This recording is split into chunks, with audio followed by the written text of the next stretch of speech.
Hello, everyone. This is a great pleasure to welcome you to this session.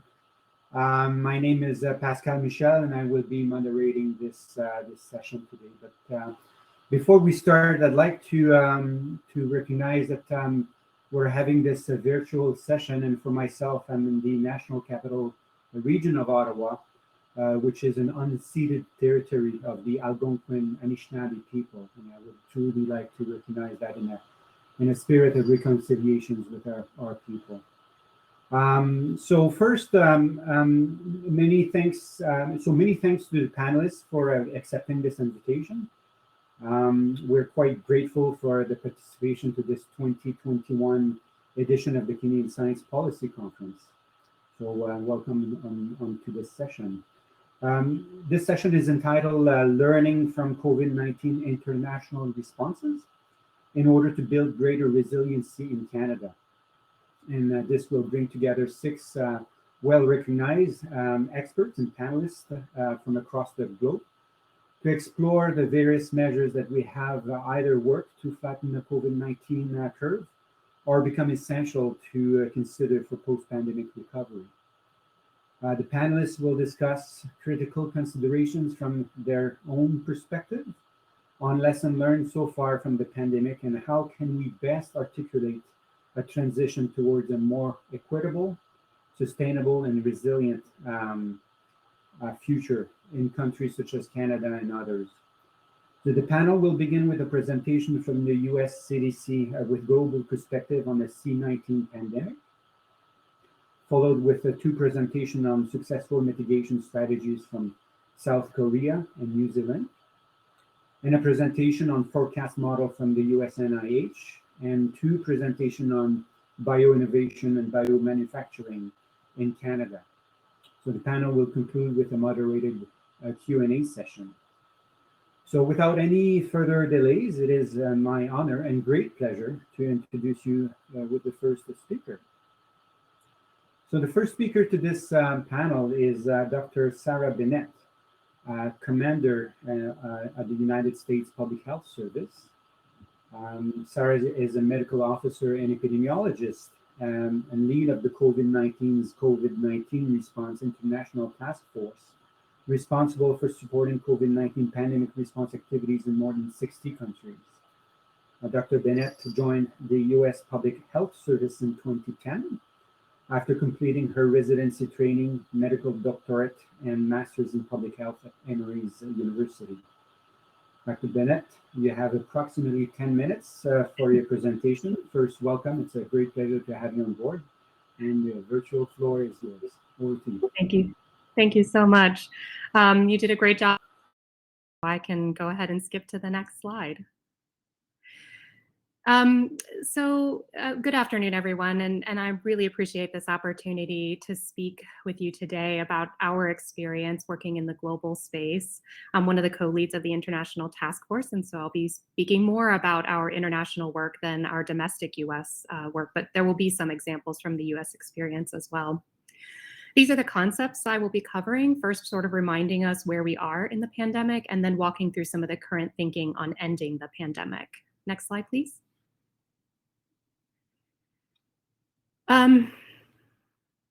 So the WHO has set a goal of fully vaccinating at least 70% of the population by the end of 2022. The goal addresses equity while aiming to make quality, safe, and effective vaccines available in every country and for every income category. However, our studies indicate there's no real one vaccination threshold or level of immunity that will guarantee decreases in future transmission. And some of the reasons for that include the inherent transmissibility of SARS-CoV-2, which is not constant and varies by setting and variant. There's the issue of prior infection and subsequent immunity, and the possibility of waning or immune escape by a more recent variant. Different countries are using different vaccines with different eligibility, like different populations who are eligible. And among those target populations, different rates of success achieving vaccination. And then there's also the contribution that's made by non-pharmaceutical interventions like masking, social distancing, and other measures. Next slide, please. As of Wednesday, November 10th, the WHO has recorded more than 7 billion doses of COVID-19 vaccines administered, and just under 3 billion people are estimated to be fully vaccinated. On this map, it's slightly outdated, but the shading, the overall take-home point has not changed over the last month. But many countries, mostly in sub-Saharan Africa, are still far from reaching that WHO target of 70% fully vaccinated. As of November 4th, only 13% of countries, so around 25 countries, have achieved the target. And most of those countries are in the Americas, European, and higher income countries of the Asia and Pacific regions, which are in the darker green colors. Next slide, please. To date, available data demonstrate that antibody persistence is at least 8 months after SARS-CoV-2 infection and 6 months after a second dose of an mRNA vaccine, or 8 months after a single dose of the Janssen or Johnson & Johnson vaccine. However, vaccination may maintain longer-term protection from severe illness and death, even if protection to mild illness wanes. Next slide, please. So this slide demonstrates vaccine effectiveness on the y-axis and time on the x-axis following 2 doses of Pfizer in the top row and 2 doses of Moderna vaccine in the bottom row. And the different figures are for the different age groups by vaccine. For all age groups, vaccine effectiveness wanes over time. What is not shown is the boost from an additional dose that brings vaccine effectiveness back towards its original levels. These data factored into decisions by a number of countries to offer booster vaccinations to a limited eligibility group. In the US, these groups include the elderly and younger age groups if immunocompromised or on a select list of occupations, for example, healthcare workers, frontline responders, and educators. Next slide, please.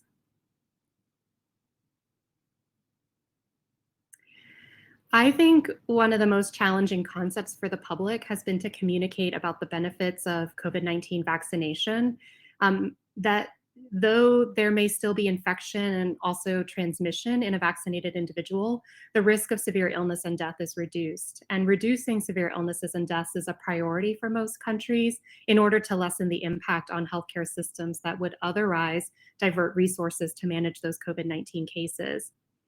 On this slide are examples from the UK, Netherlands, Israel, and the US, who all experienced a surge of the Delta variant in June and July of this year. Vertical lines represent where countries achieved 50% of their population with at least 1 dose of vaccine. So despite an increase in cases represented by the blue shading, deaths remain relatively low as represented by the red lines. This suggests that vaccines developed before Delta was a variant of concern may have contributed to fewer severe illnesses and deaths, despite the rise in cases and even at vaccination levels below our current WHO 2020 goal. Next slide, please. Despite what we know about the success of COVID-19 vaccines, many lower income countries have not benefited from vaccines as much as wealthier and Western nations. The US CDC is supporting more than 72 countries with activities to scale up COVID-19 vaccine implementation. I think we are at 218 countries which are currently using any type of COVID-19 vaccine. These activities include supporting the establishment of COVID-19 vaccine programs, conducting safety monitoring, communications data and reporting activities, and strengthening global immunization programs. There has one other thing to sort of be aware of, which I think is important for public health, is that there's also been an additional impact on the childhood vaccination programs in many of these countries. In the early days of the pandemic, vaccine clinics may have been shuttered, or staff and clients could not access the clinics because of the mitigation measures in place. As COVID-19 vaccinations began rolling out, we've also seen examples of resources diverted from childhood vaccination programs. So for example, borrowing syringes, staff time, and clinic space to support COVID-19 vaccinations. As a result of that, in 2020, it was estimated that diphtheria, tetanus, pertussis dose 3 immunization global coverage decreased to 83% from 86% in 2019. That 3% decrease resulted in 3.7 million more children being or under vaccinated against these pathogens. And similar impacts, though slightly less severe, were seen for measles coverage as well. And I think time will tell whether we are able to make up these gaps in 2021 or even 2022, considering the additional burdens on programs by the continuing pandemic, plus the implementation and scale-up of COVID-19 vaccines. Next slide, please. So a major challenge has been the emergence and spread of variants. The most predominant variant today is the Delta variant, and it is present in most of the countries in the world. However, sequencing capacity is widely variable. There are large parts of the world, particularly in Africa, the Middle East, Asia, and South America, that sequence far fewer samples than wealthier and more established countries. In some countries, sequencing is virtually non-existent. And this raises concerns about the possible emergence of a new variant that may not be initially detected before it becomes widespread.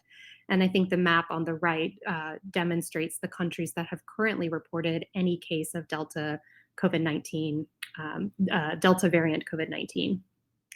The US CDC is supporting the global expansion of capacity to detect and respond to new variants, and we have activities in over 40 countries to strengthen laboratory sequencing and surveillance capacity. And to do that, we're attempting to leverage available flu, HIV, tuberculosis, and multi-pathogen laboratory platforms that are already in place.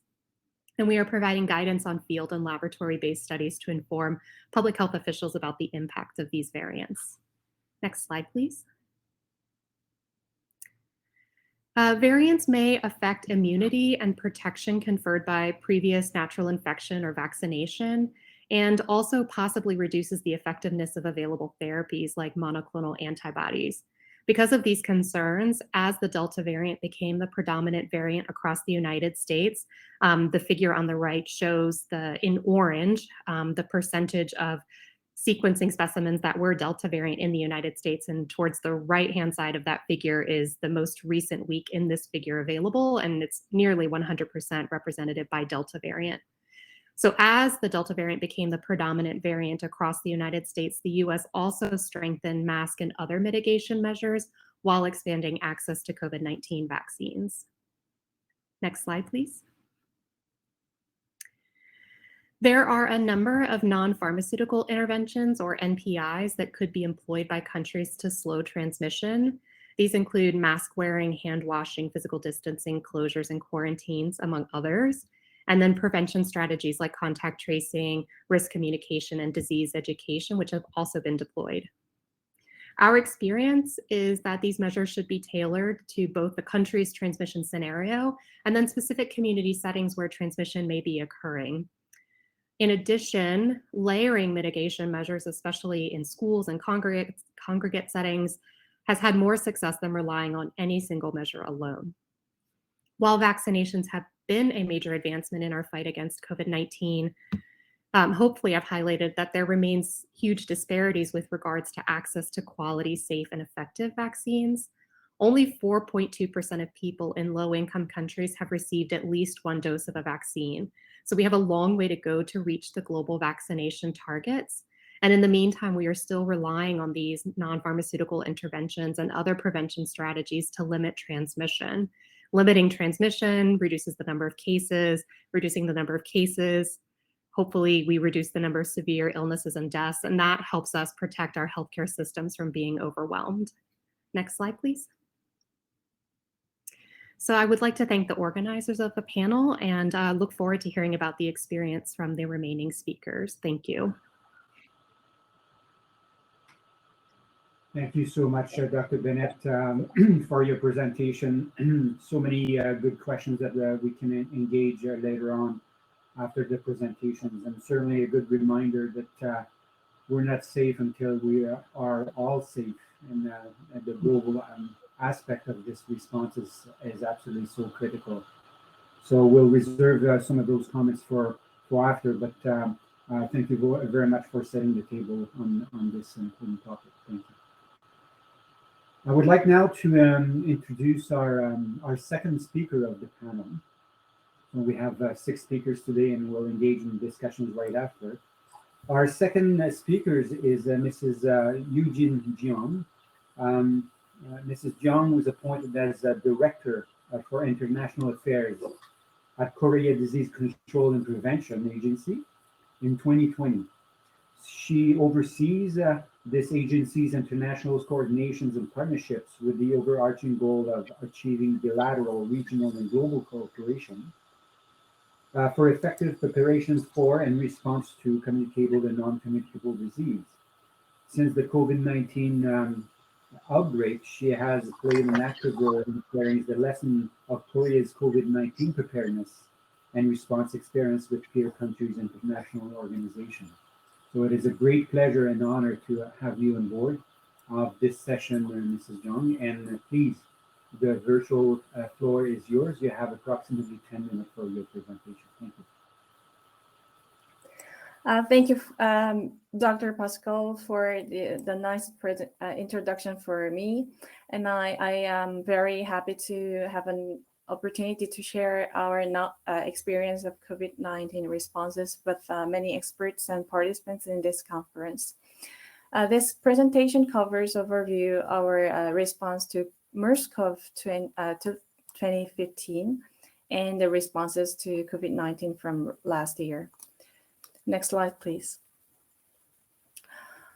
Well, our efforts for public health emergency preparedness and responses go as far as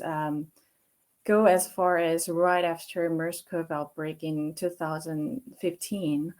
MERS-CoV outbreak in Korea resulted in 38 human casualties among 186 confirmed cases. The Korean economy suffered an estimated loss of $17 billion in 2015. 4,000 schools were closed from June 2nd to July 5th. And 17,000 contacts were quarantined or isolated by July 26, 2015.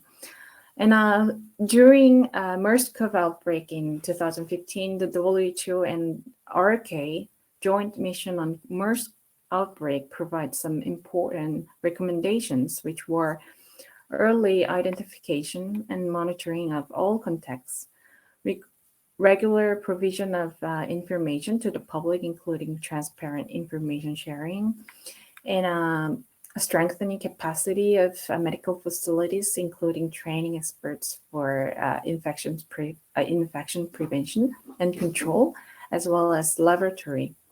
Next slide, please.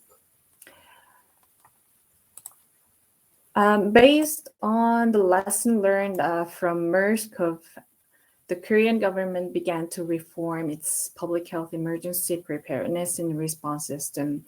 The reform included making changes to the organizational structure and system of our agency too.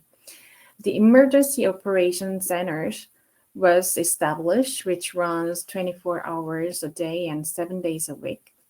Efforts were made to foster local field epidemiology officers for early rapid response, and infrastructure including negative pressure rooms was expanded in preparation for possible emerging infectious disease outbreak.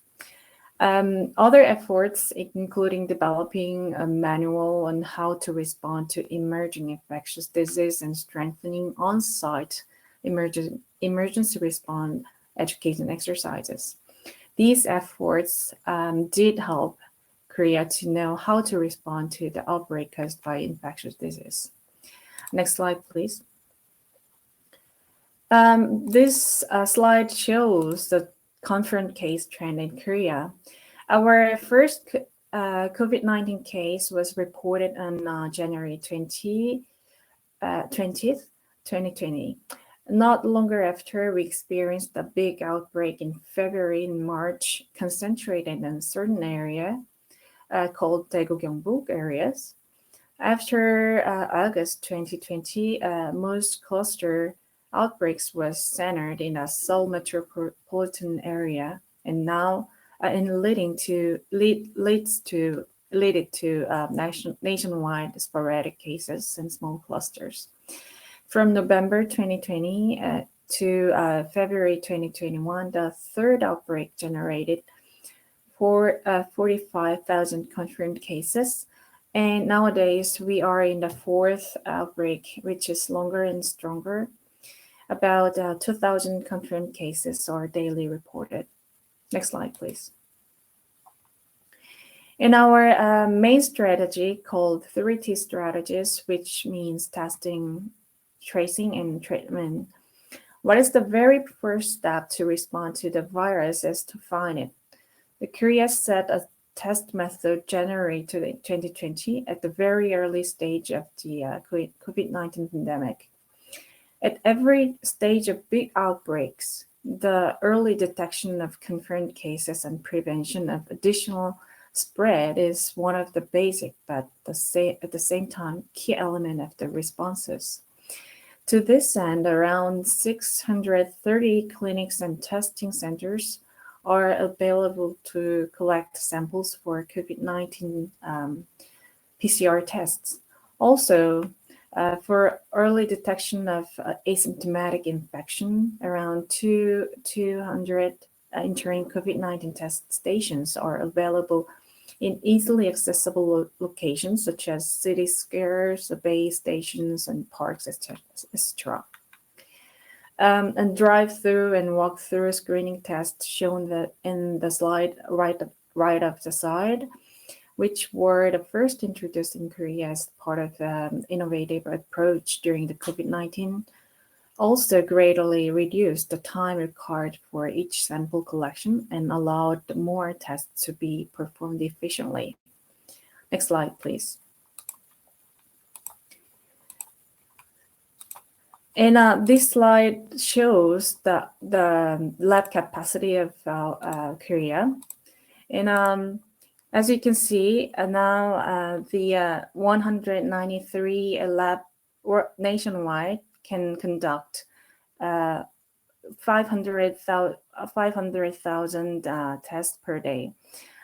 Canada is quite a big country, and it is difficult to compare to Korea. But for Korea, we can conduct 1% of the total population can be tested a day. Next slide, please.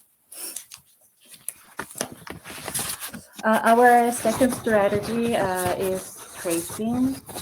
This shows our system to conduct contact tracing in Korea. At the initial investigation step, we obtained primary information through interviewing the patient, primary physician, and family members. If there is a missing piece of information or a piece of information that needs to be confirmed by data, the investigators collect additional information using other methods. For example, credit card usage rate in Korea is very high, and we can use this information to obtain precise data for contact tracing if needed to fill in the missing link. I will explain a bit more about this system in the next slide.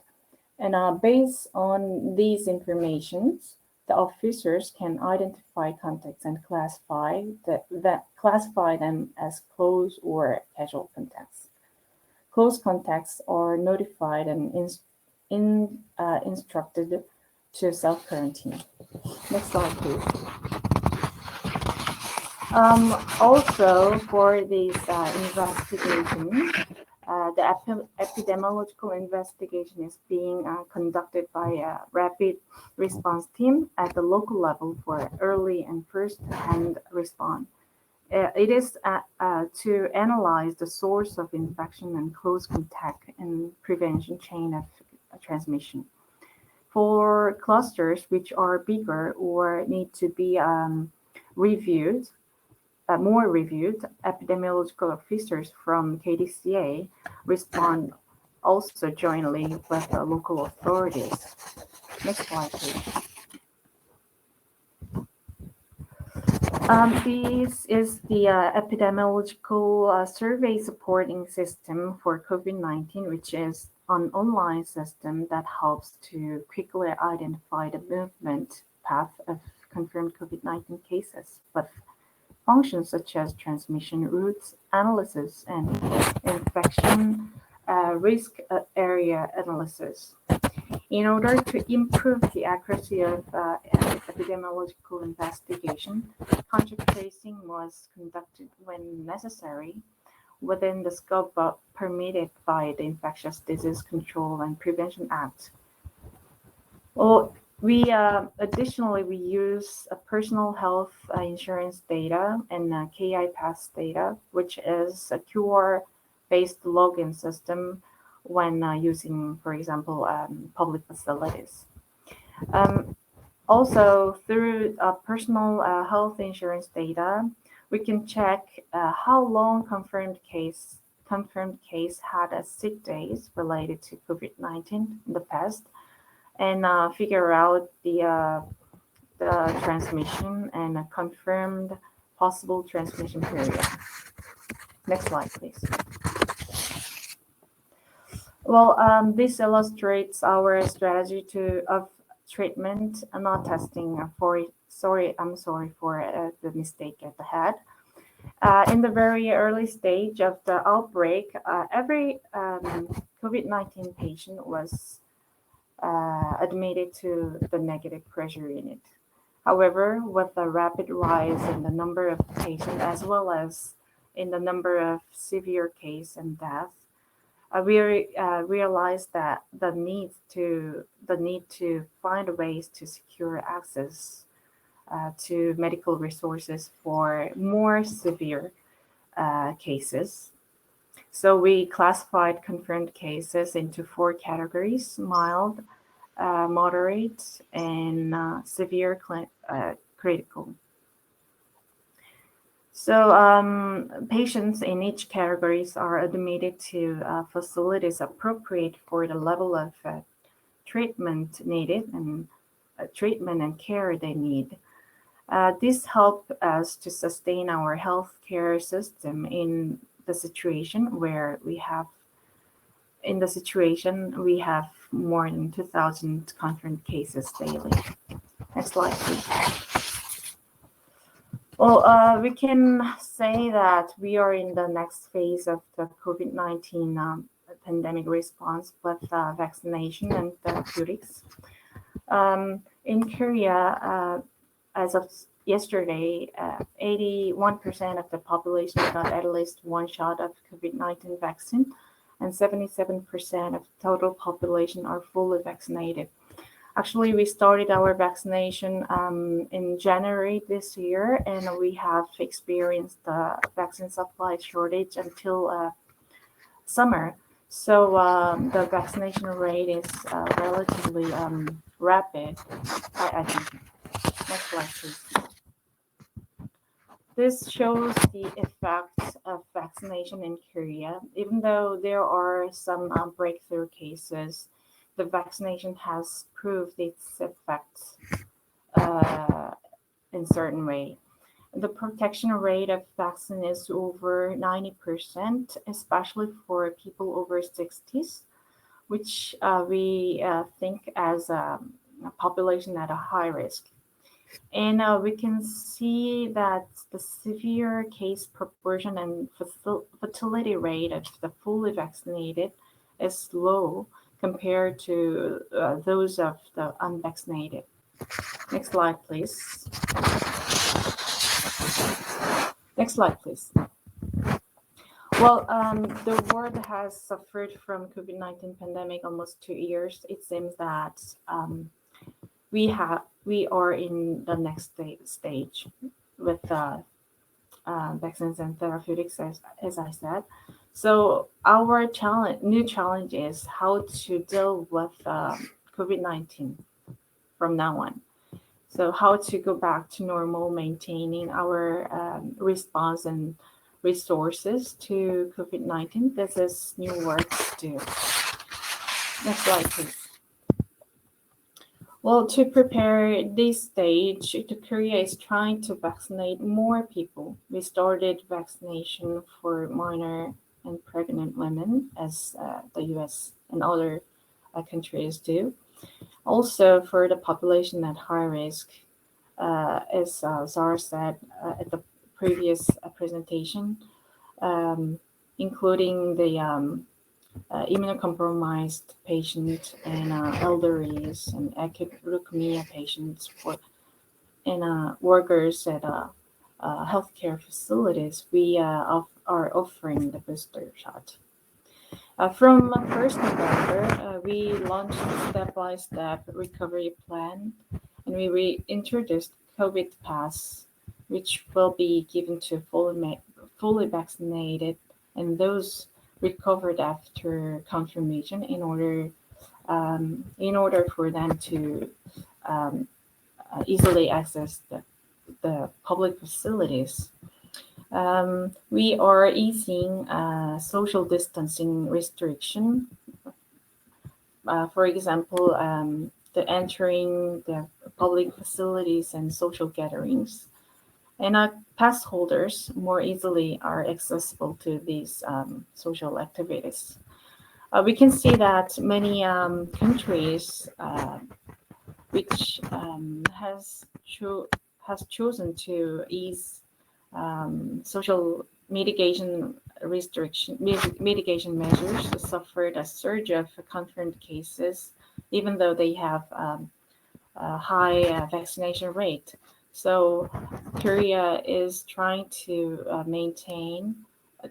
ease the restrictions step by step, maintaining the review of the some indicators of the COVID-19, for example, the bed capacity remained for the new patients.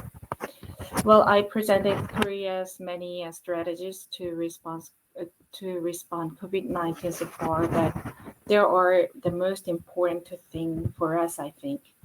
First is the dedication of the healthcare workers and officers at local level. And the second is the compliance of the public. The Korean system, as you can see, is quite labor intensive. Many people showed their patients working overnight without holidays. The public voluntarily refrained their social movement and trusted the government for the past 2 years. Without these, there would be no success in the response. So I work for the international affairs. So I think the biggest lesson that the COVID-19 has taught all of us is that the epidemic and pandemic is inevitably a global issue, especially in a 21st century. So in today's highlight in the interconnected and in interdependent society, the public health issue in one place can and will likely affect the whole world. I believe that if we work together in solidarity, our courage and collective intelligence will make us overcome this crisis in timely manner. I thank you for your time and attention today. Thank you very much.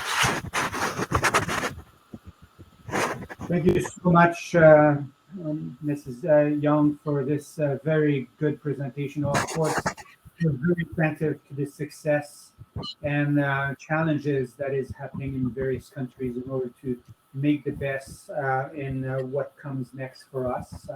Quite attentive to the early reactions that Korea has in reactivating some of their organization, but also the last points you've mentioned on making sure that the population is actually follow those public health measures. So thank you so much. We'll go into the questions later with you.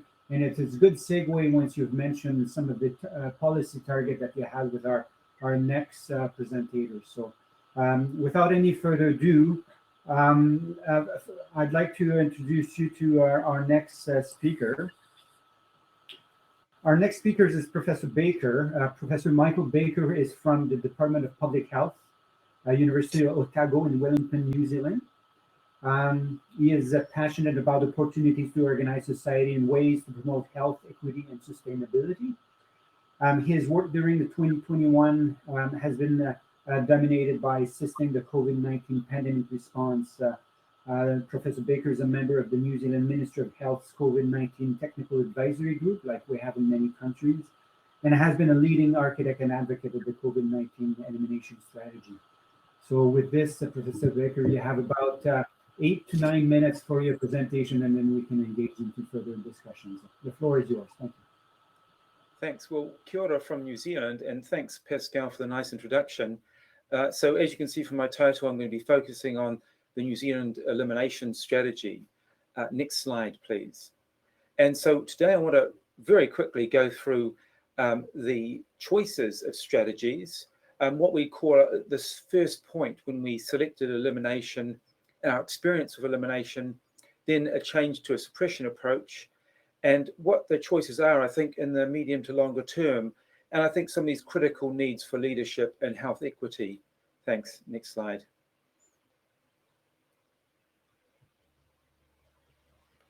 So that will be hard for you to read, but this is freely downloadable from the British Medical Journal, this paper we published at the end of last year, which was our attempt at a typology of COVID-19 strategies, ranging from elimination and exclusion, which aim for essentially interrupting transmission in the community, to suppression and mitigation, which is reducing transmission to varying levels, or unfortunately in some countries, no strategy at all.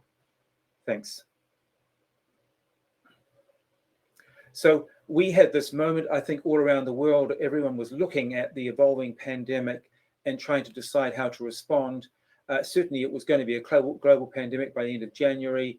By February, the end of February, I think there was some much more positive news from China, a joint commission with the World Health Organization and Chinese scientists showed that, in fact, the pandemic had been interrupted in Wuhan, which was a remarkable achievement. By March, we were seeing, like many countries, local transmission. We realized while elimination was a good goal, we weren't ready. We didn't have the infrastructure. So we had a short, sharp lockdown. Thanks. So New Zealand really embraced this elimination approach when the government announced on the 23rd of March that we would go into this rapid lockdown with only 100 cases and no fatalities at that point. And we wrote, I think, still one of the only published elimination strategies, which we put out right away. And we worked very hard to convince our government to take this really quite extreme measure to fully stamp out this virus. Thanks. And if you look at the elimination approach, it has these 4 elements in it. You have to exclude cases at your border, so keep it out. You have to have the ability to stamp out cases and chains of transmission. That's with testing, contact tracing. And we've heard from the last speaker from South Korea, who really, I think, were world leaders in contact tracing. And then, of course, you have to have these other measures to prevent community transmission, hygiene measures and masks, physical distancing, and in year 2, vaccination. And you also need a social safety net because the response is very hard on some groups in society, particularly the most deprived groups, and also people whose businesses are really suffering as a result of these measures. Next slide, thanks. So this was the impact. The first thing, of course, you see once you do an intense lockdown is we saw the rapid extinction of the virus in New Zealand. Well, it took basically after 5 weeks, we emerged into a virus-free country. And again, this is downloadable from the New England Journal of Medicine, this description of what happened in New Zealand, the elimination of the virus. Next, thanks. So what's the net effect of eliminating transmission? Well, the crudest indicator is the overall death rate per million from COVID-19. And you can see that countries like China, New Zealand, Taiwan, Australia that pursued elimination had very low cumulative mortality after 18 months, compared with countries pursuing suppression and mitigation. In New Zealand's case, it was a 400-fold lower mortality risk. And that's what you can achieve if you actually do eliminate this virus. And we can estimate that we saved around 0.2% of the population. That's about 10,000 lives in New Zealand as a result of not having to endure this virus circulating widely in New Zealand over 18 months. Next slide. This is quite a complex slide, but this is showing basically GDP changes by quarter. And in countries pursuing elimination, the economies performed very much better. So you protect public health, but you also protect economies by preventing circulation of this virus. Next. So one of the questions is sustainability, and this is showing the epidemic curve of COVID-19 cases in New Zealand. Again, it's quite a hard graph to see there, but the cases marked in blue acquired their infections overseas. Many were detected in quarantine facilities at the border. People would have to go through 2 weeks of in a quarantine hotel with testing and so on. And that was the bulk of cases over 18 months. But more recently, we've had a Delta variant outbreak, which has proven very hard to contain. Next slide, thanks. This is showing what I'd say was the next critical point for New Zealand, and that's where we moved from elimination to a suppression strategy. And again, that's showing the epidemic curve of that Delta variant outbreak and just the challenges we had of containing that. It became very established in marginalized populations, and in the end was really difficult. So we've switched now to a suppression strategy, and we're using what's called a traffic light system for managing the risk at a local level. And we're switching over to this system once we have over 90% of the eligible population vaccinated. That's down to 12 years of age. And we're just about there across the country now. Next slide. So this is showing the big strategic choices that countries have. You can, this is, I think, the fork in the road. You can either control something or you can eliminate it. And ultimately, I think you still have these same options of mitigation, suppression, elimination, and even global eradication has obviously been achieved for some coronaviruses such as SARS. And this typology has been around for over 20 years, this idea of eliminating infections. Next slide. So elimination, what we call progressive elimination, has been the dominant strategy in the Asia-Pacific region. It has protected more than 20% of the world's population from this infection, although a number of those countries are now transitioning to a suppression approach, including Singapore, most of Australia, and New Zealand at present. Next slide. So one of the things about endemic infection is we still don't know what that will mean with SARS-CoV-2. We don't think it's going to turn into a benign coronavirus. It's more likely to result in epidemics of severe infection like seasonal flu, but obviously it's more infectious, so it's not going to disappear at all. And at present, it's looking like causing a much higher annual burden of morbidity and mortality than influenza. And we have, again, ongoing concerns with escape with variants of concern in the future, particularly those that might evade vaccines. Next slide. So we still believe that elimination should stay on the table, and there's big questions about feasibility and desirability. Feasibility should get better with more effective vaccines that give sterilizing immunity, and increasingly with highly effective antivirals. And we do think that the measles and polio elimination model may be applicable to COVID-19 in the future. There are questions about the balance of benefits and costs. And one of the big unknowns still is the prevalence and impact of long COVID, which I think, if it's as common as some data suggest, this would really tip the balance in favor of trying to eliminate this pathogen entirely. Next. So I think there are some critical needs or critical gaps at the moment. One is for global health leadership. This is a report, the Independent Panel for Pandemic Preparedness, I think, produced a very good report on the role of the World Health Organization, and this very aspirational statement, make it the last pandemic. And I think we really have to work towards that goal. And one former Prime Minister of New Zealand, Helen Clark, was one of the co-chairs of that group. Next slide. I think a related question is about global health equity, and we can see this almost obscene difference in vaccine supply between wealthy countries and some of the poorest countries on earth in Africa. And I think this we obviously have to manage transmission of this virus at a global level if we're going to avoid the evolution of more dangerous variants. Next slide. And just in summary, I think there's no question that the elimination strategy is the optimal initial response for new emerging pathogens.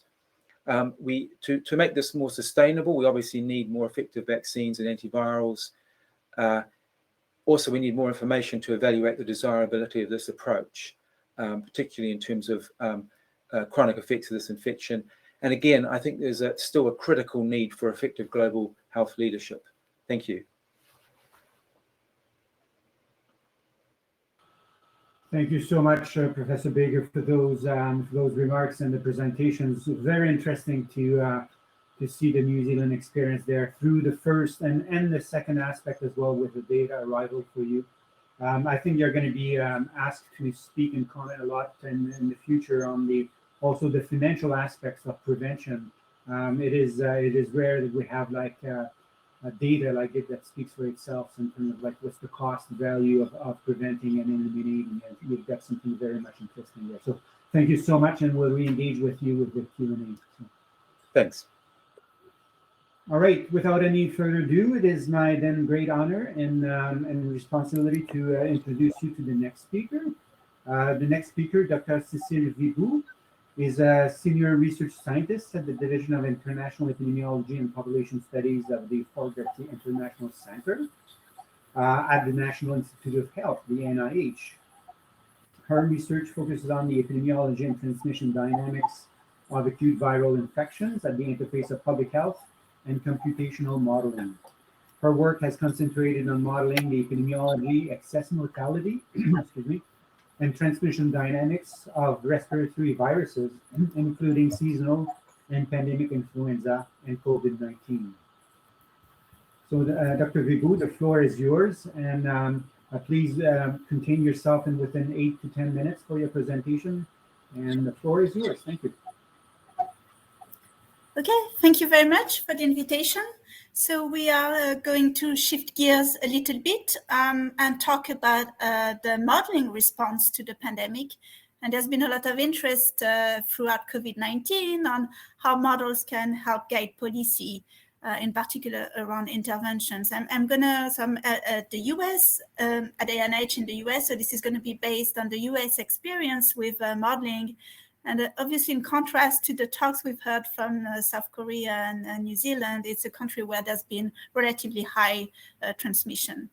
So we launched the COVID-19 scenario modeling hub in December of 2019, and this is a consortium of 10 different modeling teams that contribute projections of trajectory of COVID-19 over 6 months in the US. Next slide. So just a distinction between forecast and projection. So we've seen also a lot of forecasts during the pandemic, and they're intended to be over a relatively short time scale, generally over 4 weeks. And because it's short, it's assumed that the epidemiological situations and interventions do not change much over this short time period. However, with the COVID-19 modeling hub, we are interested in a longer term projection, so 6 months. And there, you have to assume that things will change a lot. In particular, new variants can occur, vaccine coverage can increase, and interventions can change. And so all of those projections are tied to specific scenarios, and they're contingent on those scenarios. And so they might not exactly happen as we imagine that they could have. Next slide. And so our project has been very open. So we have an open call for modelers to join us. And because it's a pandemic, it's quite important to hear from different models. We know that all models are wrong, but if you have enough of them, you can really get a good handle on what might happen. And so through a hub, we can have all models address the same question, look at the same data, and so you can combine all the outputs into an ensemble, and that's very useful. And again, you want to do this in periods of very high uncertainty and typically around pandemics because of new variants, different population behavior, and also because of the uncertainty inherent to different models. So there's been a long tradition of convening different groups in infectious disease modeling, a lot longer in climate, but we have about a 10-year experience in disease modeling for a range of diseases such as flu, dengue, and chikungunya, and now COVID-19. And there's been also similar efforts, in particular in the UK, around the SPI-M program to combine projection for models and deliver them to the government. Next slide. So since December, we've been going through 10 different rounds of projections, pretty much on a monthly basis, and focus on different aspects of the epidemic as the pandemic progressed. So early on, we were quite worried about the vaccine supply and how that would interact with interventions. Then it was not so much a problem of supply, but hesitancy because we had too much vaccine. We also thought about new variants, for first the Alpha wave and more recently the Delta wave. This summer, we started thinking about waning immunity. And then in September, we focused a lot on the childhood vaccination program. So what would be the benefits of vaccinating 5 to 11 years old? And that was in preparation for the CDC recommendations that were just issued last week. And I'm going to talk a little bit more about that. And the round of projections we're working on right now is about waning and boosters. So obviously all the speakers have talked about the issue of waning, which really is important if we think about the long-term control of this disease. Next slide. So this is a cartoon for the different projections we've done over the last year or so. The gray line is the incidence of cases on a weekly basis in the US. So the first peak is the winter wave caused by the Wuhan strain. And then we had a little bump due to the Alpha variant. And more recently this summer, the Delta wave, which is now coming down. And then the different colors represent different rounds of projections. And for each round, we have 4 curves coming out of it because we consider 4 different scenarios that sort of encompass the plausible trajectories of the epidemic. So we've modeled quite different dynamics throughout this outbreak. Next slide. So we've been working very, very closely with the CDC on this project, and it's been really great. And obviously the links between modeling and policy is important if you want your projections to be used and useful. And so this is from our round 4 of projection this spring, about the Alpha variant, as well as the ramp up of the vaccination program. And so this was picked up by Dr. Volensky of the CDC, who commented on those projections during a press briefing at the White House. And this was kind of the first time that the models were finally looking a little bit optimistic because there was quite a buildup of immunity by that point. And this was before Delta. But the message was, there's light at the end of the tunnel. We're going to get into better times, but don't relax NPIs too quickly. Next slide. So as I said, this early fall, we've been focusing on vaccination of 5 to 11 years old. And here you see a projection from that round. So this was made in mid-September of 2021. The dots represent the observations, and then the lines represent our projection of a 6-month period for cases, hospitalization, and deaths. And we're assuming that the 5 to 11-year-old immunization would start on November 1st. It actually started on November 3rd, so we were very good there. And then we have 4 different scenarios. 2 scenarios where we imagine a new variant, even more transmissible than Delta, would come in the fall. And those are the top curves that you see here. And then the other scenarios are we would just see more of Delta. And for each case, we have whether we vaccinate 5 to 11 or not, and so that we can compare the benefits of having this childhood vaccination program in place. What you see here are the ensemble projections that combine estimates from the 9 teams that you see on the right-hand side. Next slide. So from those projections, we can then evaluate the benefits of the 5-11-year-old vaccination over a 6-month period. So you see here estimates from the 9 teams that participate in the scenario modeling hub. And we see here the ratio of the number of cases with and without vaccination. And we can treat this as a sort of meta-analysis study and show that overall we see an 8% reduction in the number of cases in the US in the next 6 months with vaccination. And this is significant. So that represents at the scale of the US 600,000 cases averted. So it's not negligible. We also see a similar reduction in hospitalization and deaths. And then in the case of a new variant, we see even bigger reduction in the order of 11%. And so vaccinating school-age children give us more resilience to the onslaught of more transmissible variant. Next slide.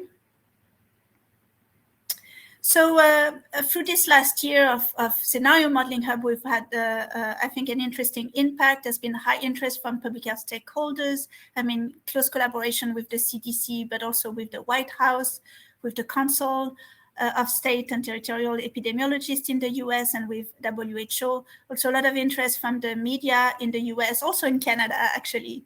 After each round, we share a report that sort of digests our main findings with stakeholders. Our projections are publicly available on our website, which has been frequently visited, and the data is available publicly on GitHub. We have a growing number of participating teams. And again, our scenarios have been very responsive to the CDC, which has been great, and they participate in the design of the scenario. So we always ask them, what's the main worry right now? What should we study? And just a brief note about equity. I think there's been a lot of worry about lack of equity, both domestically and also globally. And I think that's also seen in the world of disease modeling, where we've seen that some states have had very strong connection with modeling team that could really help them, and others did not. And so in the US, we're going to have this new Center for Forecasting and Analytics, which is going to be hosted by the CDC and going to help coordinate a lot of these much better than we have in the past, both for endemic pathogens, but also for future pandemics. And then globally, I think there's also a great need for more modeling capacity throughout the world. We've seen a nice connection between modelers and public health in Europe and North America, but not so much in low-income settings. Although there's been some efforts in South Africa and Kenya, but we really need to build this modeling force and analytic force to really help design useful interventions. And with this, I will be happy to take questions later on. Thank you.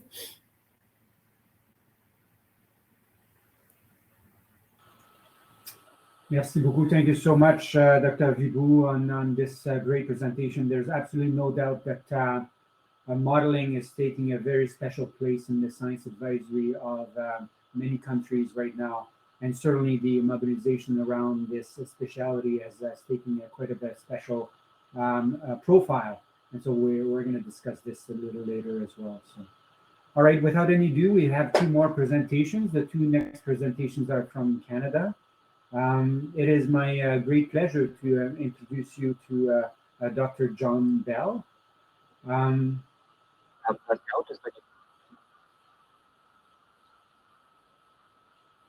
Absolutely, thank you. I was not seeing this right now. So if Dr. Lopez Carrera is available, that would be great. We can actually introduce Dr. Lopez Carrera on this. Yes, she is right there. So hello, Catalina. So all right, so let me introduce you with Dr. Catalina Lopez Carrera. Catalina has dedicated her career to genomics and transformative applications in life science in Canada and internationally. As an executive director of the Canadian COVID-19 Genomic Network, or CAN-COGEN, she led a $40 million initiative to advance the use of genomics to understand and control the COVID-19 pandemic. Now, as CSO of Genome Canada, a very important organization here in Canada to really mobilize around that technology, she's taking genomics to the next level by advancing mission-driven initiatives using genomics to solve the most pressing global challenge. It's always a great delight to have a presentation by you, Catalina, and please, the virtual floor is yours. Thank you. Yeah, merci Pascal. Merci pour la présentation. It is a pleasure to be here today. I hope you can hear me well. I'll be presenting today about a whole different aspect, switching a little bit gears here into the world of genomics and the work we have been doing in Canada to advance the genome sequencing of the virus and the host during the COVID pandemic. So if I can have the next slide, please. So to advance the sequencing of the host and the virus, Canada, early on in the pandemic, as of April 2020, decided to make a major and bold move and major investment in genomics, investing $14 million to sequence 10,000 host or human genomes and up to 150,000 viral genomes. That was our initial target in April 2020. It will put together this, what we call today CanCoGen, which stands for the Canadian COVID Genomics Network. And CanCoGen is led by Genome Canada. It's a large-scale consortium, and is comprised of federal, provincial, regional public health authorities, their healthcare partners, academia, industry, hospitals, research institutes, sequencing centers, and the regional genome centers. If I can have the next slide. So the structure and how we're functioning, we have under the same umbrella, we have the sequencing, the implementation committee for the host sequencing with a series of working groups just to have the discussions about data sharing, discussions about governance, discussions about the pipelines and the protocols, harmonizing protocols, pipelines for quality control, quality assurance. And same on the virus side, we have the different working groups. And again, we have implementation committees that are comprised mostly of academics and also representation from the public health labs and Public Health Agency of Canada. And we have an international steering committee that is advising us. We are closely collaborating with Spheres in the US, which is concentrating on sequencing the genomes, in particular for the virus. And we're also working with ICOG or COG UK, that is focusing on the sequencing of the virus in the UK. So we work also very close together with the genome centers across all the provinces in Canada, aiming at advancing the sequencing, building the capacity, and generating the data that help us understand and control the pandemic. One key element of CanCoGen is that more really over these months, we went from initially focusing on sequencing and generating the sequence and moving from that initial target more towards using that data to inform public health and policy decisions. So next slide, please. Different from other initiatives across the world, because there's some in particular, the UK initiative that it has been working mostly with academics. We decided from the very beginning to concentrate our work and build the capacity directly on the provincial health labs in a decentralized manner. So on the left-hand side, you see all the provincial labs that are participating in this initiative. They all received funding from CanCoGen to build their capacity, buy their equipment, to hire personnel, bioinformaticians, genomicists, to get up to speed in sequencing and generating the data. And we did that in close collaboration with the genome centers that are located across Canada. In each of the provinces in Canada, we have one genome center that works in close collaboration with Genome Canada. So the sequencing for the virus part has been actually completely decentralized on these provincial labs that are building themselves the capacity, which is a key element also for future pandemic preparedness for Canada, because it's not really an academic exercise, it's a public health exercise, it's a public health strategy for us to work all together and build this capacity, build the knowledge, build the expertise needed to generate the sequences and use this information to make critical decisions during the pandemic. Next slide. So here we see the numbers, and actually those numbers we have to send the slides ahead of time. So those numbers are actually moving up very, very fast. As you recall, I say at the beginning, our target was to have 150,000 sequences for the virus. And at the time when we started the project in April 2020, that seemed like a almost impossible task to get to 150,000 viral sequences. The reality is that today we actually are at 276,000 viral sequences. And from those, we are actually very close now to 167,000 sequences that have been submitted to GSED. And a total today, big milestone for Cancogen, today we completed 100,000 sequences that have been submitted in a VirusSeq data portal that we developed here in Canada to share our data with the academic groups in Canada and to build this interface with the groups in Canada. So we, I guess the good news is that we have been able to almost double our target. We're getting now close to 300,000 sequences. Bad news, of course, that means that we had a lot of cases in Canada. But the other good news is that we have been really able to use this information to make important healthcare decisions in terms of closing borders, in terms of locking down cities, in terms of advice for mask wearing, and all the public health and policy decisions that have been taken across the different provinces in Canada have been informed with the genomic data we have been generating through Cancogen. Next slide. If I can have the, yeah, thank you. So here is the data portal we developed. That was a critical step. And as I say, we have now completed this week 100,000 sequences. And is an important milestone because this VirusSeq data portal is the interface also between the public health labs and the public health agency in Canada and the data being generated by those public health labs and the academic groups that can use the data that is available now in the portal for their modeling, for their all the academic research projects and studies that are helping, again, inform the decisions we're making across Canada. Next slide. So one important element for us, and also I will say a bit of a challenge across during these 18 months has been the data sharing.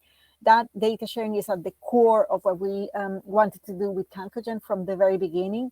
We created a data sharing committee. We have circulated different memos on the advantages of data sharing, and also on the barriers and the challenges around data sharing that we are encountering in Canada, and also at an international level.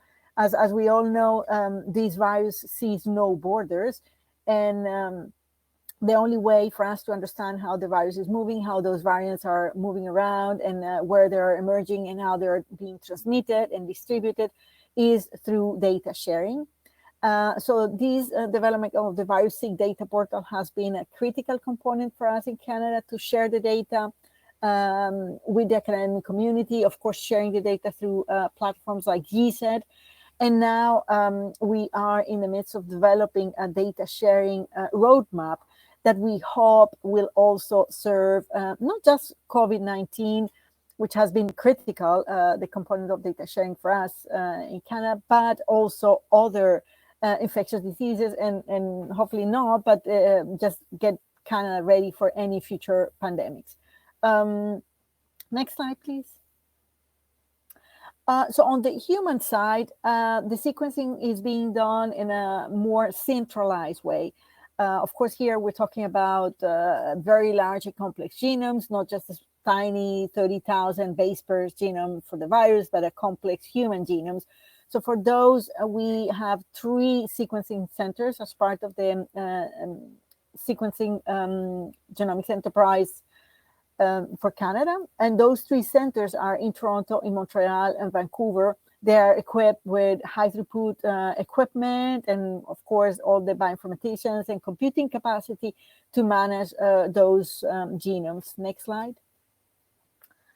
So on that, of course, the target, as I say at the beginning, is 10,000 human genomes.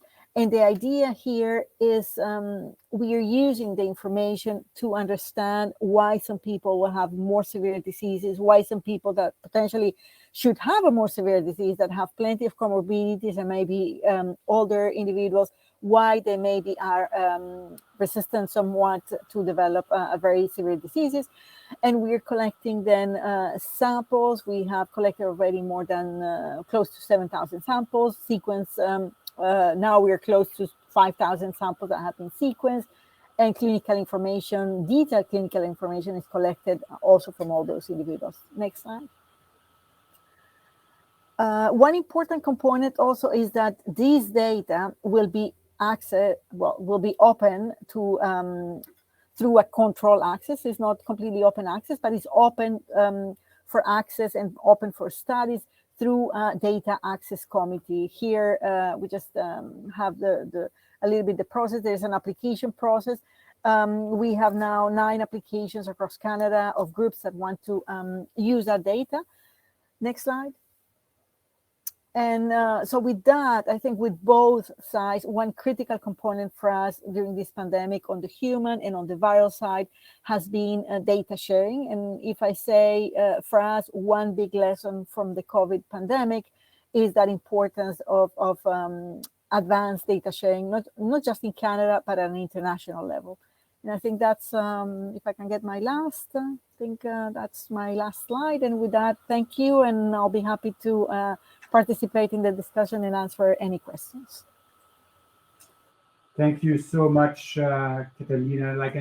You're finished on the data sharing points, which I think it's one of the great achievements in the economic community and everywhere in many parts of the world, but certainly in Canada, something. But there's a lot to do to say on data sharing as well. So let's pause it there. We'll have our last presenter, and we'll reconvene right after. Thank you so much. So now I think we're now ready to onboard Dr. John Bell, which is our last speaker. Dr. John Bell is a world-renowned thought leader on oncolytic virus research and development. He's a senior scientist at the Ottawa Hospital, professor of medicine and biochemistry, microbiology, and immunology at the University of Ottawa, and the scientific director of BioCanRx. Dr. Bell is also a fellow of the Royal Society of Canada. Dr. Bell established a GMP manufacturing program that has produced clinical-grade oncolytic viruses for worldwide use in phase 1 and 2 clinical trials. Dr. Bell co-founded Genrex Biotherapeutics and Thurstone LP. So that's going to be an interesting kind of a wrap-up to the session. Dr. Bell, if you can if you can wrap in your presentation in about 5 minutes, that would leave us a bit of a time for a discussion. Thank you. The floor is yours. I will do my best, Pascal. So, yeah, I'm speaking today really as the director of BioCanRx, because this is an organization which has been pushing forward biomanufacturing in Canada for the last several years, and really feels it's an important thing for us to do. And I was asked to speak about the government's response to the lack of manufacturing that exists in our country today. And so I'm going to speak about that a little bit. Next slide, please. So I think an important thing for all Canadians to recognize is that COVID, we really suddenly saw the government had caught with their pants down, as it were, and not just this government, all governments, because we have not really invested in manufacturing. And so now we're scrambling to do that. But unfortunately, that is really just the tip of the iceberg. Next, please. We will unfortunately see about 30,000 people probably die of COVID this year, which is quite tragic, especially since some of them don't have to. But the reality is about 200,000 Canadians will die each year from cancer, heart disease, and other kinds of diseases, which we have just sort of come to accept. And that's really unacceptable. Next slide, please. So it turns out that many of these diseases can be treated with the same kinds of biologics that we're talking about using for the COVID vaccine program. And in fact, cells, viruses, antibodies, RNA, DNA, and exosomes are all being developed now to help treat diseases like cancer, regenerative disorders, rare diseases, other kinds of infectious diseases. So this is really a huge problem. And the fact that we don't have manufacturing in our country is really an unfortunate situation. There's about 1,300 manufacturing facilities in the United States making FDA-approved products, and we're just dwarfed in comparison to that. Next, please. And maybe just scroll through that, Pascal. So there have been some investments made in 2021 and 2020, mostly out of a reactionary type of response to the fact that we just really didn't have manufacturing capacity. And I think one of the things the government's done, which I'll speak about some of their investments, that's really good is they've launched a biomanufacturing consultation with people across the country, patients, scientists, academics, industry, to really understand what the problem is and how we can do better. Next slide, please. We've made a lot of investments quickly in a number of Canadian companies, which is great, but it's also none of these companies have been able to participate in the current vaccine campaign because the money came too late for them. There's always been some investments in non-for-profits like VITO and the National Research Council, but again, really not relevant to this current round of pandemics because we weren't prepared. Next slide, please. So the biomanufacturing consultation, next, Pascal, ended up really realizing that it's beyond the vaccine. We have to expand the biomanufacturing mandate to cover the full spectrum of problems that exist in our country. Next.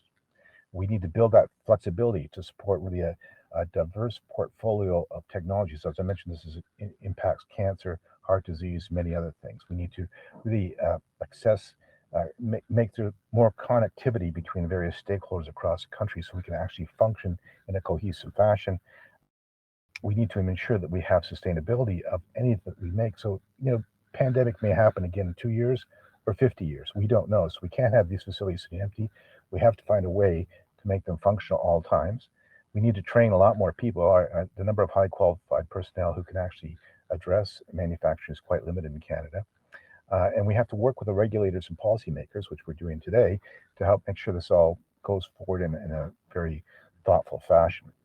We need to support research. Fundamental research is critical to all this. Next slide, please. And we have to invest in strategic supply chain. We've gotten ourselves in a situation where, we really aren't supplying our own products, our own needs by depending upon other countries. We need to leverage the great Canadian researchers that we have. We're really punching above our weight in terms of what we do in fundamental science, but we're not actually getting that to the patients who need it.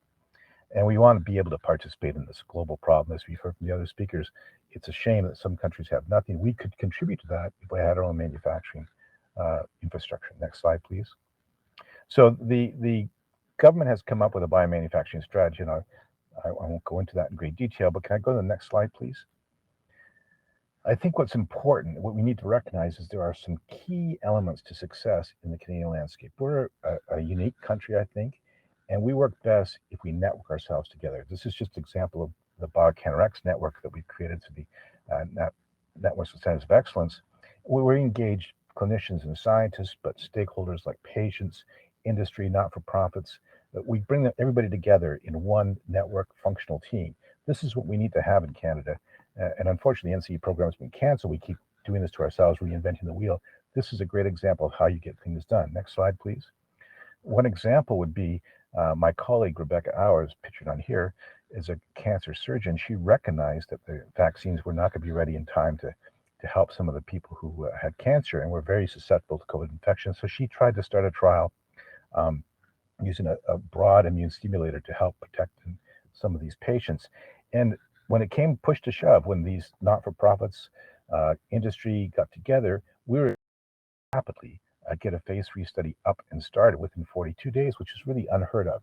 And of course, that required cooperation from Health Canada, which we had as well. So it shows you what you can do if you work together in a network. Next slide, please. So there have been some successful public academic partnerships. For instance, Entos, Sumagen, VBI Vaccines in Ottawa have worked with my institute and the University of Alberta and BioCanRx to get some of their COVID vaccine products more rapidly translated to the clinic. So this can work. We should be doing more of this. Next slide, please. So this is just my summary of what I think we need to do to make a success in Canada. We need to have coordinated investments across the board. We need to connect research sites, academic sites, and industry sites. We have to tap into what we already have and then build on what we need to do. So we need to have science, clinical, bioprocessing, all working together in sync. We need to establish public-private partnerships because that's the only way to make this happen. And the real beauty of this is if we actually make these investments, we'll actually start to anchor small, medium enterprises in Canada, and we'll build a vibrant biotechnology culture here in Canada. And of course, we'll start to train highly qualified personnel who are hugely in demand across this country and around the world. We can contribute to that. And finally, it's going to have a great, in the end, we'll be able to deal with future pandemics because we'll actually be in a position to rapidly respond to them with respect to making vaccines, manufacturing, and test them. I think this is something that we really have to aim to try to do. Thanks very much, Pascal. This is great, Dr. Bell, and thank you again for synthesizing your thoughts in short times like this. If I can invite now in every panelist to turn on their camera, this is the interesting part where we're going to actually go to the Q&A. Just on the last thoughts of Dr. Bell's comments on the necessity to mobilize the innovation community, but also the private sector early on. Usually this is where the early adopters are, and certainly that's an absolute integral part of the response. So your message is well taken. So I'm going to shift gear a little bit here. There's three kind of a broad considerations out of your presentation that I'd like to hear a little bit more from you. A first set of considerations on the broad strategy and what did we learn really? You know, if we go from a early 6 months in if you can project yourself back to where we were and to what do we know now, because now there's a lot of lesson learned that comes from many countries. There's one aspect there. There's another aspect I'd like to hear a little bit more on: inequities and resiliency. I think some of you have spoken directly about this. And the last one is on collaboration and innovation. But let's start with the strategy and lesson learned. In looking back, what would you do differently, or what would you insist in doing again the same way? You know, if you kind of flip that coin in some way, that now you've got the data to say, well, that is absolutely critical to get going in the first weeks and couple months and going. Here's a question. Maybe I can ask Professor Baker to just break the ice here and maybe provide a few comments since we're talking about strategy here. Yeah, thanks, Pascal, and great to be joining all the other panelists. Look, for me, the overwhelming evidence is that strategy is absolutely critical and that it needs to be a globally coordinated strategy. I just think how history would be completely different if the World Health Organization was highly functional, if it had said, look, once you have an emerging respiratory pathogen, a pandemic disease that crosses a threshold in terms of its level of infectivity and its infection fatality risk, how dangerous it is, to basically eliminate it as fast as you possibly can and use incredibly focused, coordinated resources, we would have had a very different outcome. And that, for me, is the number one lesson. Strategy is absolutely critical. Thank you so much. Maybe I can invite Mrs. Young to maybe comment on this again, on the same reflection. You know, maybe the answer is nothing different, but now that we're strong of what we know in re-engaging in the future pandemic, is there anything you would recommend that we do differently, or things that you would recommend to absolutely latch on and not miss in the first few weeks and months of the pandemic? Well, we in fact, at the very early stage of the COVID-19 pandemic, Korea didn't know that there could be asymptomatic of the confirmed cases. At that time, there was a limited information. So based on the piece of information, we had to organize our strategies. So I think that, well, at the WHO level or our other instrument, we can, if we communicate more actively at the early stage by other countries and other organizations or other sectors as well, it would be very helpful to adjust our strategy to the emerging infectious disease and or variants, for example. So I think that the pandemic taught us that the international and intergovernmental as well coordination and cooperation is very important. Thank you. That's great. Thank you. These are actually words of wisdom into what we have. Maybe I can go into the second set of questions, like just really to frame some set, and then we can probably free flow after that on iniquities. I really want to hear a little bit more about that. If there's one thing we kind of the way we responded really made it obvious that there's a stratum of populations that were at highest level of vulnerability. And maybe we've not responded strong enough to zoom into this. Sarah, you've mentioned that first in your presentation there, and you've got a view as well from the bridge of many countries. What's your perspective on being sure that the most vulnerable people are not left out into an early stage of pandemic response? Yeah, we were discussing this among my colleagues about what did we learn about equity during this pandemic. I don't think these are things that we necessarily learned before if we really stepped back and thought about them. But I think our agency had a very narrow view of equity. We thought simply about populations that were excluded or were minorities within a larger population, and we didn't think enough. And we targeted them with communication messaging, et cetera, but we didn't think about sort of some of the larger systems that are in play that sort of set up these inequities. So for example, I think we talked a little bit about manufacturing capacity. There are so many countries that lack manufacturing capacity. Many of those countries are lower income countries who are therefore dependent upon the supplies that are produced by wealthier or countries with manufacturing capacity. And we definitely had problems with that. You know, when India, the Delta variant took off in India, they no longer were exporting vaccines. We saw blockages of vaccines being exported from Europe to other countries. The United States stopped sending test kits to other countries, you know, with some limitations. So I think the issue of equity needs to go beyond just who are the marginalized populations and how do we reach them, but also trying to address some of the systems problems that create some of these inequities when we have pandemic responses. This is great. Actually, this is, I'm not sure there's an easy answer to any of that, but from the local to state, nation, and global aspect of inequities, there's a balancing act there, but certainly a way for us to be structurally and systematically more attentive to the needs of the more vulnerable, that's for sure.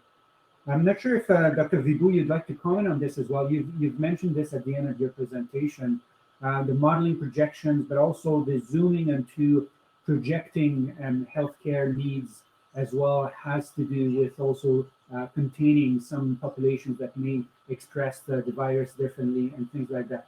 Is this something that the modeling community kind of looked at more particularly, vulnerable populations? I suppose some, but there's been so much attention to modeling and so much to do that I think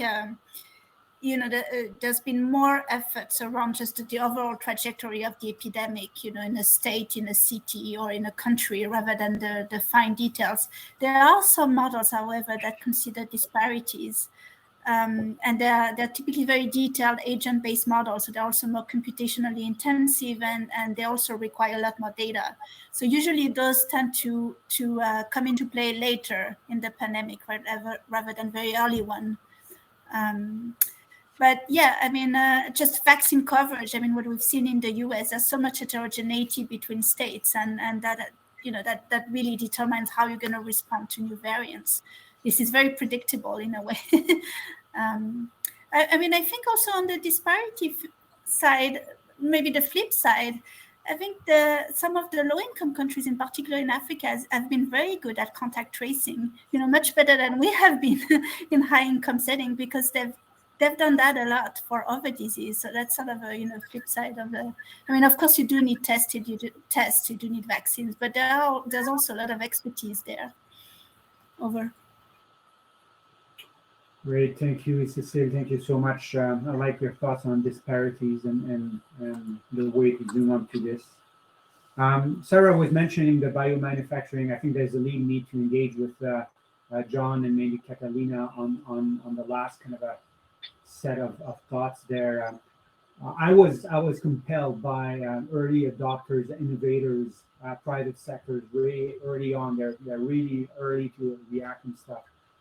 What are your thoughts and best advice on better engaging with the private sector and the innovators of any nations there? Should we engage them when pandemic happens? What can we prepare in advance to make sure that the environment is actually ready to hit the road and really start to deliver when we happen there? So the thoughts of advice on the innovation and private sector role in pandemics. So maybe John, if you want to start with that. Sure. Very quickly, I would just say that, the best time to prepare for the pandemic is well before it happens. And, we need to invest now to avoid the next pandemic or to at least stunt it very quickly. The disparity is not just through poor countries, which is a real tragedy, but even in our own, in North America, cancer is one of the leading causes of bankruptcy because we don't have good access to these kinds of therapeutics to people of all sorts. And I think by building our own infrastructure so that we can control our destiny, that makes a lot more sense to me. And we should just be putting a lot of focus on preparing for the next, not just pandemic, but the health crisis that we're facing every day by making thoughtful investments now and creating networks that will actually function across our country. Good. Catalina, what's your views on this? You are at the view of a very rich kind of a sector there. Anything we can improve on energizing the innovation sector in countries? Yeah, Pascal, well, I think a couple of points there. Our experience with genomics really, and in the involvement, because we had actually industry contributing in a way with leaders in the sequencing technologies like Illumina or Oxford Nanopore, or even companies that are doing, Canadian companies that are advancing, that help actually put together our data portal like DNA Stack. So we have been, to a certain extent, working with the private sector. And I think that's a key element to build that innovation ecosystem, to bring all those players to work with us. One comment I wanted to make also on the equity that when we talk about biomanufacturing, we talk about vaccines, the equity challenge is huge. For genomics, it is the same. Countries in Africa and countries in Latin America have been slow and have been really facing lots of challenges to ramp up their sequencing capacity. And that's really a key. We will not be able to understand the global distribution of the variants if we don't have the capacity built across the world. So equity here again for genomics is a key element that, and I think a key lesson that we should all learn for any future pandemics. I love the link you make between equity and infrastructure capacity, and then how you basically close this with, and this is needed all across the globe in order for each of us to go on the safe side. I think these are really good remarks. I'm already, as a moderator, have extended a bit of the time here, so I'm very sorry, but any last word from the panelists there? Things that is so dear to your heart that you'd like to close this session with some thoughts. Really, like this is the moment to not filter out. I think this is the moment to engage on your thoughts. So I'm opening the mic. Anyone would like to have a bit of a closing remark here? Yeah, I'd quite to make one thing, and I think it's quite relevant to this setting, the virtual setting of this in Canada. I still find the Ottawa Charter for Health Promotion provides a wonderful roadmap for looking at almost every population health threat. We still use that very much to guide our response, and I think it's just as applicable now as 30 years ago when it was conceived. I think it provides a great framework for looking at inequities, the organised efforts of society, the need to bring in the health sector and also all of the science disciplines, the multidisciplinary disciplines that we represent here that are so critical. So thanks, it's a great gift from Canada to the world.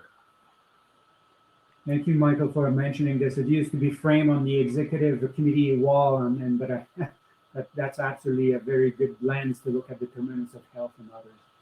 Any other thoughts, things very dear to your heart in terms of lesson learned for resiliency? I wanted to Sarah. flag something that had been posed in the chat box, but this issue of communications, we've got to figure out a better way as scientists and public health experts to be the place people go for their information. And non-experts are masters at using all the available tools to reach the public. And because there's so much information, there's so many places to go for information, it's easy for someone to get down a pathway with non-experts and not ever get back to information that is vetted by experts and provided by experts. So I am looking forward to see what happens with this WHO infodemic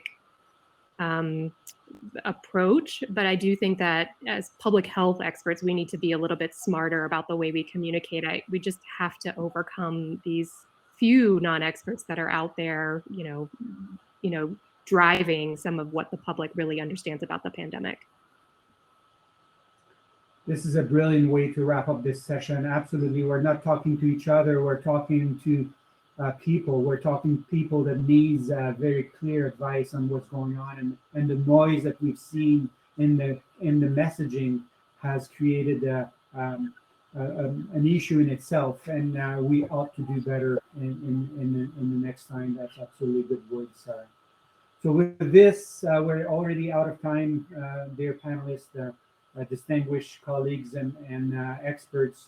It's been a real privilege to have you on board for this session. I would like to really warmly thank you for this participation to the Canadian Science Policy Conference of this edition. I really assure you that this is a necessary conversation that you've started, and then we're in depth for your good thoughts and expertise there. So thank you so much. Merci beaucoup, and have a safe and a good end of pandemic to all of you. Bye-bye.